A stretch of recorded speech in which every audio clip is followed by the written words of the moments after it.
Welcome to Spark Faith with me, Dr. Kris Sargent. This show is about renewed health, rooted in truth, and restored by grace. What does finding health look like for you? Do you have a vision for your future self and a way to get there? I'm Dr. Kris, and after 33 years in functional medicine and a lifelong journey through brain health, weight loss, hormones, mindset, and faith, I know that real transformation doesn't come from willpower or white-knuckling your way to wellness. It comes from gratitude, honoring your body as the temple that God created. This show is about body stewardship, not shame. It's about rewiring your mindset, your metabolism, and your spirit to find lasting health without the grind. I'll help you cut through the noise, see opportunities instead of obstacles, and finally live the healthy, purposeful life you were created for. Let's spark faith and transformation together. Spark Faith starts now. Hey, y'all. Welcome to the Spark Faith Show. I am Dr. Kris Sargent, and today we are going to continue talking about some of the things that we were talking about last week. We started talking about food as part of our foundation for really good health. And we discussed a lot about how so many women are under eating. And I know that this is something that I've talked about kind of sideways. And so I wanted to address it a little bit more specifically. And that's what we did last week. So if you really want to really understand, like, what is under eating and how do you define that? And what should I be eating and how do I get there? I talked a lot about that last week. So this week I want to talk about under regulation, right? We're talking about, this is the Fresh Collective. And so F is always our foundation. R is regulation.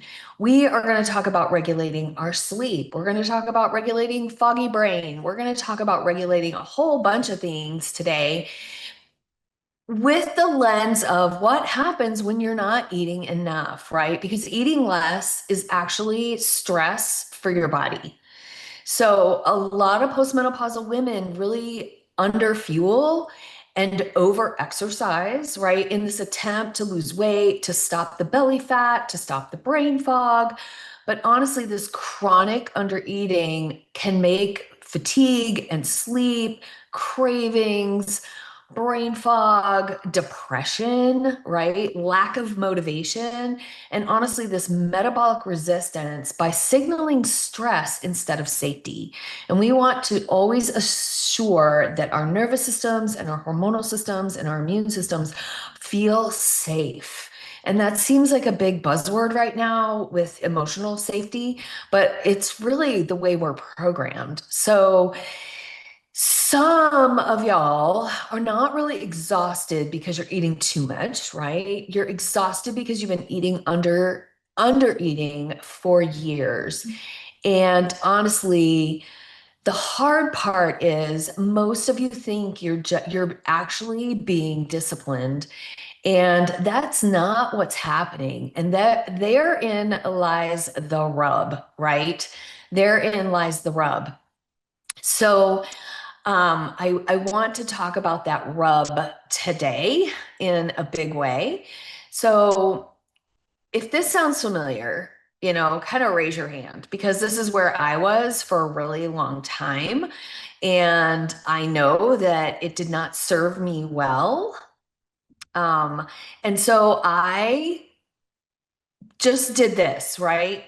I would have coffee for breakfast, right? Have almost no lunch, right? Right? This teeny little lunch, or I just skip lunch and have some more coffee or drink water to just push off any kind of cravings, right? And then I have like this giant salad for dinner. And then one of two things would happen. Either I would just binge on a whole bunch of stuff that I knew I shouldn't be doing, or I would try to be good and not overdo anything.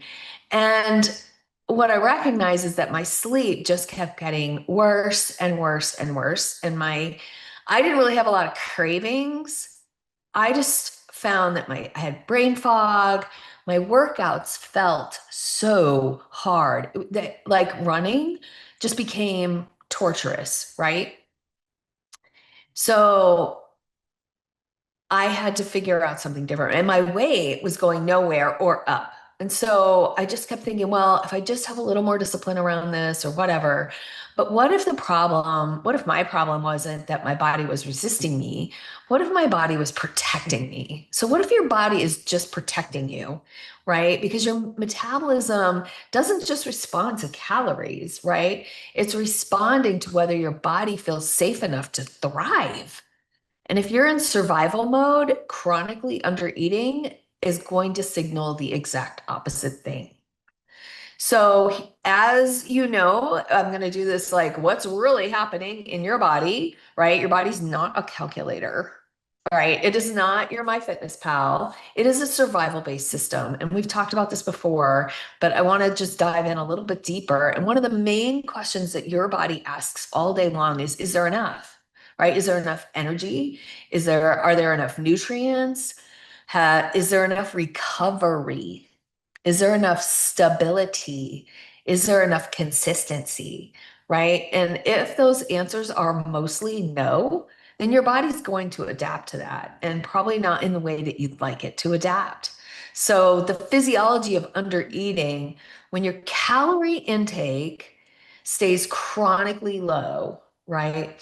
And y'all, I need to address this really quick before I move forward because if you have a chronic eating disorder, this episode is probably not for you. This is for everybody else. Okay. I am not here as an eating disorder expert by any stretch of the imagination. I am just talking to peri and postmenopausal women, some men, some younger women who chronically undereat, right? And not out of a mental illness necessarily, but just out of the thought that I need to lose weight, I need to lose fat, that kind of thing. And that creates its own set of mental illness issues. But I'm talking about much more broad than just a very specific eating disorder problem. So let's move on from there. When your calorie intake stays chronically low, cortisol is going to rise. We've said this before, right? Your blood sugar, right? What you know the answer, right? It becomes unstable. You don't really have recovery capability anymore because you're not giving your body what it needs to recover. Your sleep is going to become lighter because that's your recovery phase. But when you aren't eating enough, your body thinks you're in survival mode. It's going to wake you up because it thinks that there's an emergency. Okay. So your body is just going to conserve energy. And this is really important after menopause because your system is already super stress sensitive because estrogen and progesterone are lower. And if you're in the season at midlife where you're eating less, moving more, sleeping worse, feeling inflamed, and maybe that takes the form of headaches, maybe it's I just don't feel good, maybe it's my joints hurt, or you're noticing belly fat, like you just think you have to try harder because that's what we've been programmed to think, right? But under eating in itself may become part of the stress load that you're creating, right? It's like, do you have an emergency budget or would you like to have one? You know the concept, right? Think of your metabolism like a household budget. And if your income becomes unpredictable, what happens? Right? You kind of shut down spending, right? You conserve your resources. You prioritize what you need to prioritize. You postpone repairs. This is the same thing, right? You become really cautious. Your body does the exact same thing. So when fuel it becomes inconsistent to your body or inadequate, it's going to shift toward protection, not progress. It's the same thing you would do with your budget, right? You would protect your resources and not move forward. You would stay kind of stuck in that space until your income leveled out again. And here's a science that a lot of people miss. Some people get it, some people don't, and that's fine. So that's what I'm here for, right? This is where the conversation is going to get super interesting because symptoms women blame on aging may be partly due to underfueling, right? You may not be aging. You may just be underfueling. And we have this conception in our society that, oh, well, I'm 35, I'm 45, I'm 55. Therefore, I probably am slowing down. I'm blah, blah, blah, blah, blah, blah, blah. I absolutely reject all of that. I will not even entertain any of that at 62. I am just as energetic as I was at 42. And so I believe that we are pre-programmed to do that really well. So I really am going to help you. I want to help you shift your mindset around whatever you grew up with. You don't have to be old at 35, 45, 55. You don't even have to think old at that stage, right? We can push thinking old off until we're like 80 or 85 or 90, right? Then we can think maybe where I'm older, right? Older. So let's talk about fatigue and energy. Research from the Women's Health Initiative, and this is an old one, right, found that dietary quality in older women was associated with fatigue and energy levels. And clinically, this makes sense, right? If you have poor dietary quality, you may not be getting the amino acids, good solid carbohydrates, minerals, B complex vitamins, and adequate calories to really produce stable cellular energy, right? We talked about mitochondria a few weeks ago. And now emerging research shows that energy restriction, right, low calorie intake, can worsen sleep quality and increase nighttime wakefulness. Why? Because your brain interprets this low energy availability as a potential threat. So under eating during the day becomes wakefulness signal at night. Crazy, right? This is new research. Mood and brain function. Okay. Studies in peri and postmenopausal women show relationships between dietary factors and depressive symptoms. Think about physiology. Your brain is energy dependent, right? So if you want to have stable cognition and not have brain fog all the time, you have to regulate the glucose going in. You have to make sure that you're getting the micronutrients necessary to make all of the neurotransmitters that your brain needs, right? You have to have amino acids for that too, to make the enzymes and proteins that function and help your brain function. And then stable cognition also requires healthy sleep. But I just said that if you're not eating enough, you're not going to sleep right. So this ultimately affects the way our brain functions. And I know that there are studies that show that lack of sleep and poor diet contribute to dementia and Alzheimer's. And I watched my mom pass from that, and I'm watching my dad, he's 94, really decline in that way. And so, it's up to me to help you prevent that and help myself prevent that as much as possible, right? So when you say, I can't focus, I have no motivation, I feel mentally flat, sometimes the body isn't lazy, sometimes it's just under-resourced, right? It's just under-resourced. So what about muscle and metabolism? We've talked about this quite a bit recently, but lower protein intake in postmenopausal women is associated with poor body composition. So higher fat to muscle ratio, lower physical function, right? You don't move as well as you used to. Well, maybe this is just because you're under eating, and maybe it's not because you're old, right? Maybe it's because of what you're doing. And then that creates a higher fat to lean ratio, which lowers your metabolism, right? We've always said muscle is metabolism. And if you have more fat than muscle, you're going to have a slower metabolism. It's building that muscle with all the protein that you need, right? So eating less can really unintentionally reduce the very tissue that protects your metabolism, and that's your muscle tissue. So why is this worse over 40? Well, we've talked a little bit about that. We're going to layer menopause on top of all that, and our old strategies aren't working. And we have talked a little bit about this, but this is from the perspective of eating enough, right? So we know that lower estrogen contributes to our insulin resistance. I've talked a lot about that. It increases abdominal fat storage. Ugh, right? Your genes don't fit. We have greater stress sensitivity.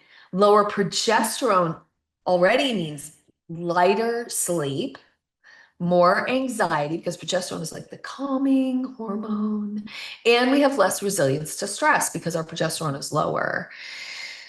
Muscle mass loss accelerates. Oh, this is the part you have to fight against, right? Women lose muscle with age and especially after menopause, but yet that muscle is what is metabolically protective. It regulates your blood sugar, improves your insulin sensitivity, even with the loss of estrogen, and it stabilizes your energy. So when you undereat, especially under eating protein, this can unintentionally accelerate the very metabolic slowdown that you are afraid of, right? That you're freaking out about. So, lots of grace, a little in your face, right? We need a little honesty here, right? And like I said, always grace, no shame, no guilt. But a lot of women are using strategies that worked in your 20s. You're eating less, skipping meals, pushing harder, ignoring hunger, surviving on caffeine. And maybe that worked really well before, but now it's done it for too long. And your body is going to push back. And not because it's broken, it's just tired of doing that and it's trying to protect you. Your body can survive chronic stress, but survival is not the same thing as health, right? Your body can survive chronic stressful times, but that survival is not the same as healthiness and being healthy and vital and having longevity. So here we go. Are we just going to eat everything in sight? Well, let's try not to do that, right? The solution is not really reckless eating. It's not eat whatever you want. The solution is adequate, consistent nourishment, right? And this is definitely progress over perfection. This is reasonable best. That is not an excuse to slide, right? It's eating consistently through the day. Your body needs predictable fuel, not fuel sometimes, no fuel, fuel again. It needs it consistently through the day, right? Babies eat all the time, every 4 hours, and so should we. There's a reason for that. There's a place for intermittent fasting. There's a place for fasting. I have an episode about fasting. This is not the place. This is the place that we're going to refine and retrain our metabolism because that's what we're doing when we regulate. It's going to take some time for our body to trust our new standards, right? This is where consistent eating protein in the morning first thing, eating fiber-rich carbohydrates like sweet potatoes and good winter squashes and lots of veggies, right? That's it. That gets your minerals and the micronutrients that you need. And then you need to make sure that you're taking in an adequate amount of calories overall. And last week we talked a lot about specific numbers. And so I'm not going to redo that. You can listen to that. It's only 30 minutes, so you can listen to that. And then what we need, as we start to do this, you've probably just totally tuned out the hunger because your body will shut that down. I talked about that again last week. But hunger is not a lack of discipline. Really, it's information. It's information, especially if you're tired, if you're waking up in the middle of the night, if you are craving all the time, that's hunger. And it's not about, oh, I need to have some ice cream or chocolate. It's like, I need protein. Even when you think your mind is looking for glucose, maybe you need protein and a baked potato, right? Like maybe that's what you need. And if you're not recovering well, like you just feel fatigued or your muscles are sore, those are symptoms of hunger. So let's prioritize protein early, right? This supports muscle maintenance, blood sugar stability, your satiety, right? You feel full, and neurotransmitter production, right? It supports nervous system safety when your meals are regular and your sleep gets more stable and your stress is lower and your movement is consistent. Your nervous system can be like, oh, thank you so much. I can calm down. I don't need to be on high alert anymore. So think about Think about rhythm, not restriction, right? Regulation requires rhythm. Your metabolism is going to listen the best to patterns and predictability, right? It's going to listen to that consistency, not punishment. So, patterns and predictability, not punishment. Your body can handle some imperfection for sure. What it's going to struggle with is chronic unpredictability and chronic deprivation. I know that's really in your face, but that's what's happening. So let's bring in a little bit of scripture. As always, we're gonna layer this in with some faith, right? So, the scripture talks about daily provision, right? Daily bread, daily dependence, and daily rhythms of prayer and time with God. God did not design our body for chronic depletion, right? And stewardship isn't about shrinking yourself at all costs. It's about learning to care well for what God has entrusted to you. So sometimes women think that self-denial means ignoring your body completely. But wisdom is going to ask a little bit better question. What does the body need in order to function faithfully? And if your body feels exhausted, resistant, depleted, this is not about moral failure, right? This is not about shame or guilt. This is feedback.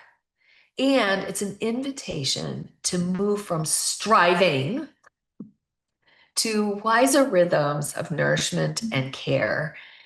And grace will meet you there, right? Not to excuse destructive patterns, right? But to help you build better, healthier patterns of predictability. So if you take one thing away from this today, eating less is not automatically healthier, right? It's a stressor for your system. It causes survival mode, right? And exhaustion is not proof of discipline, right? It just isn't. Your body is designed to respond to nourishment and rhythm and consistency and safety. And sometimes the breakdown isn't more restriction, right? Sometimes the breakthrough after the breakdown of restriction, sometimes the breakthrough is finally giving your body enough to support to stop fighting survival. Okay, that came out all jumbly, right? So I'm going to try again.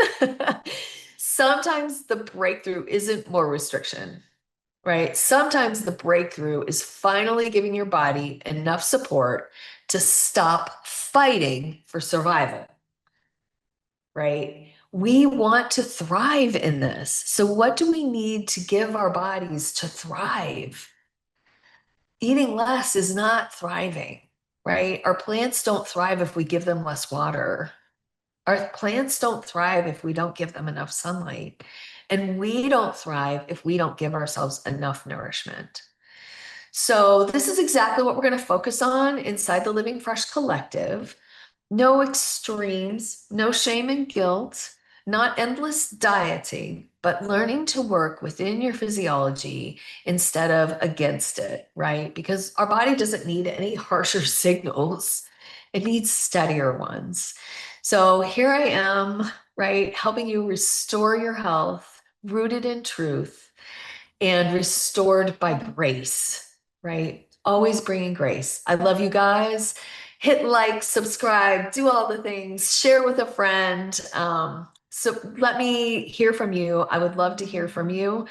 And I will see you next week for sure. Love you guys. Bye.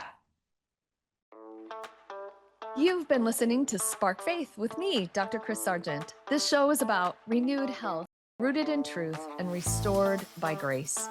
Tune in every Thursday morning at 9:30 a.m. Pacific on the Transformation Talk Radio for more simple, faith-fueled steps to live the vision God placed in your heart. Are you ready to take the next step? schedule a discovery call or connect with me at drkrissargent.com. That's DRKRIS Sargent.com. While you're there, download my free ebook, Endless Energy, the 6 non-negotiable keys to endless energy, and sign up for an upcoming masterclass. Don't forget to subscribe, like, share the show, and I'd love to connect with you on social media at Dr. Kris Sargent. Let's keep sparking faith and transformation together. Can't wait to see y'all next time.